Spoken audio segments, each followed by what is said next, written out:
Welcome me Susan. I'm Ragnar. If you could do any ghost role, what would you want to do?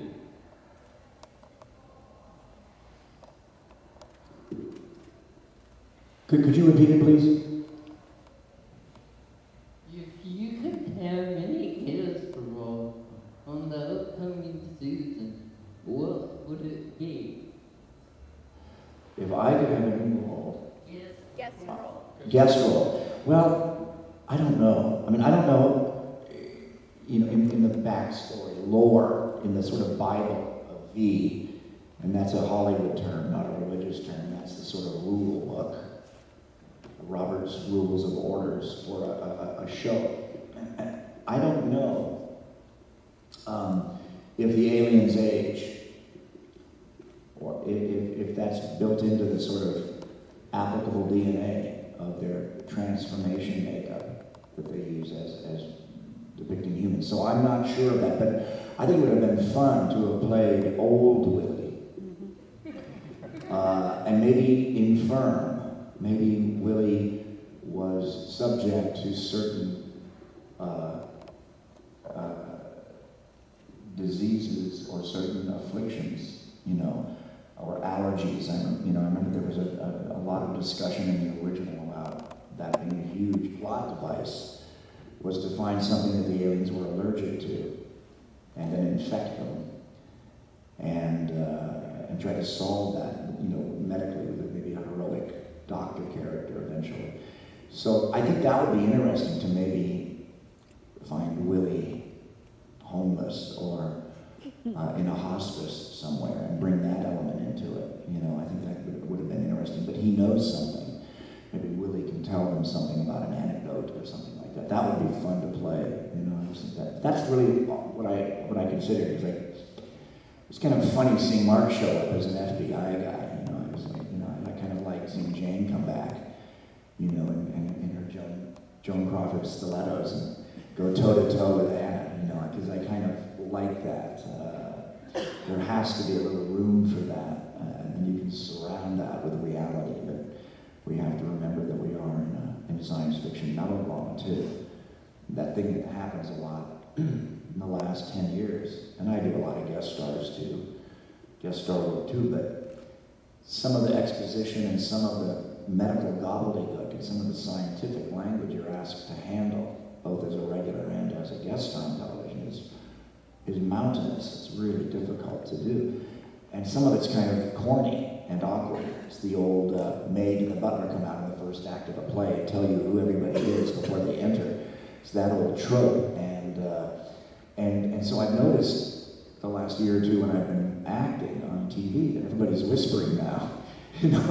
And some people I think Kiefer Sutherland started it on 24, and he made it work for himself because he had to pitch an awful lot of plot, and then the gentleman from CSI Miami picked up on it a bit, David, but that doesn't mean we can all do it. These guys are pitching forensic plot, pages and pages, almost like a soap opera actor, and sometimes you can hide in that throwaway, but after a while it becomes a sort of false style in and of itself. It's like if a voice is going off in your head all the time that says, don't act, don't act, don't act, that's as bad as being distracted by acting too much.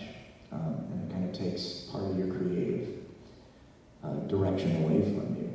But it would be fun to come back and play Willie, maybe, again, in an out-of-the-way hospital or something, with various medical problems. And we learn a little bit of what could hurt them or what could help them. Hi, this question is mostly for Robert. So many things in television and movies nowadays are done with computers. I just was wondering if you had some interesting stories about working with actual prosthetics and, some of them having to be like chocolate mice and things like that. Well, one of my worst days on the original V, and things aren't, this is before, 20 some years of the Freddy prosthetics, when all technology was changing every day. It was sort of like being in the first decades in Hollywood when they were inventing technology every other day. They were inventing the dolly shot, with a close-up and various things. When I did V, they took me one day to the old Warner Brothers makeup lab, and they put me on this cold steel, industrial table. I thought I was going to get probed when I checked my contractor. But it was for the alien allergy test, and they had to make an entire torso of alien lizard scaled latex for me. And things were a little primitive.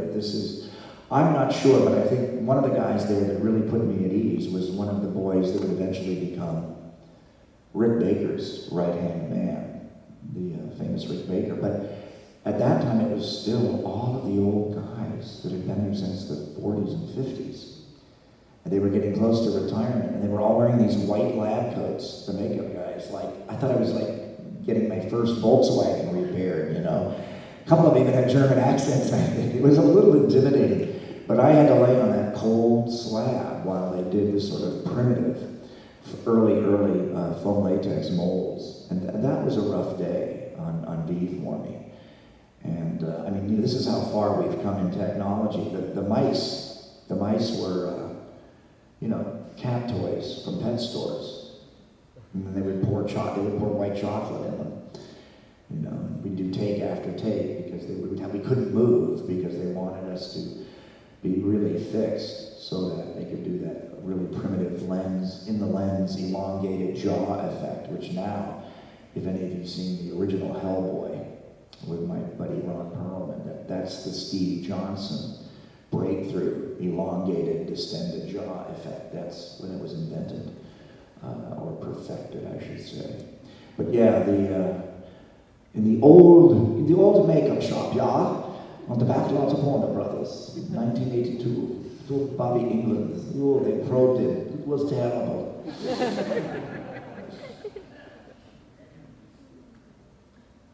Actually, I have a question. This one's aimed more toward Joel. On the new series, the humans seem that they're still a resistance group, but they seem much more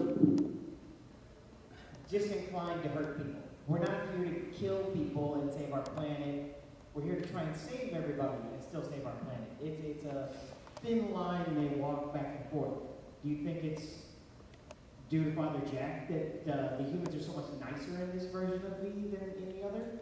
Because in the original, they seem very much any means necessary to save our planet. Well, in the third season,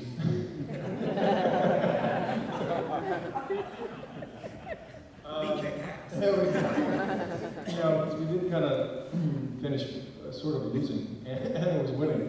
Well, I know for my character, Father Jack is definitely in a position where he was trying to have the least amount of casualties as possible. Makes sense,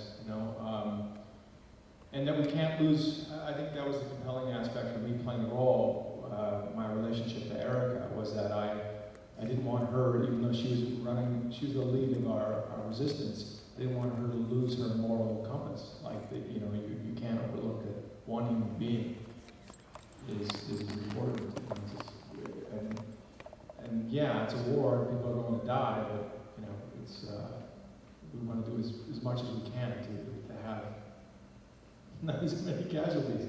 So I don't know if they're nicer. I think the war in my eyes was just amping up. We were getting there. We know that there's more ships coming at the end. More people are going to die. More devious things that Anna's got up her sleeve. So I think just unfortunately we're still at the beginning.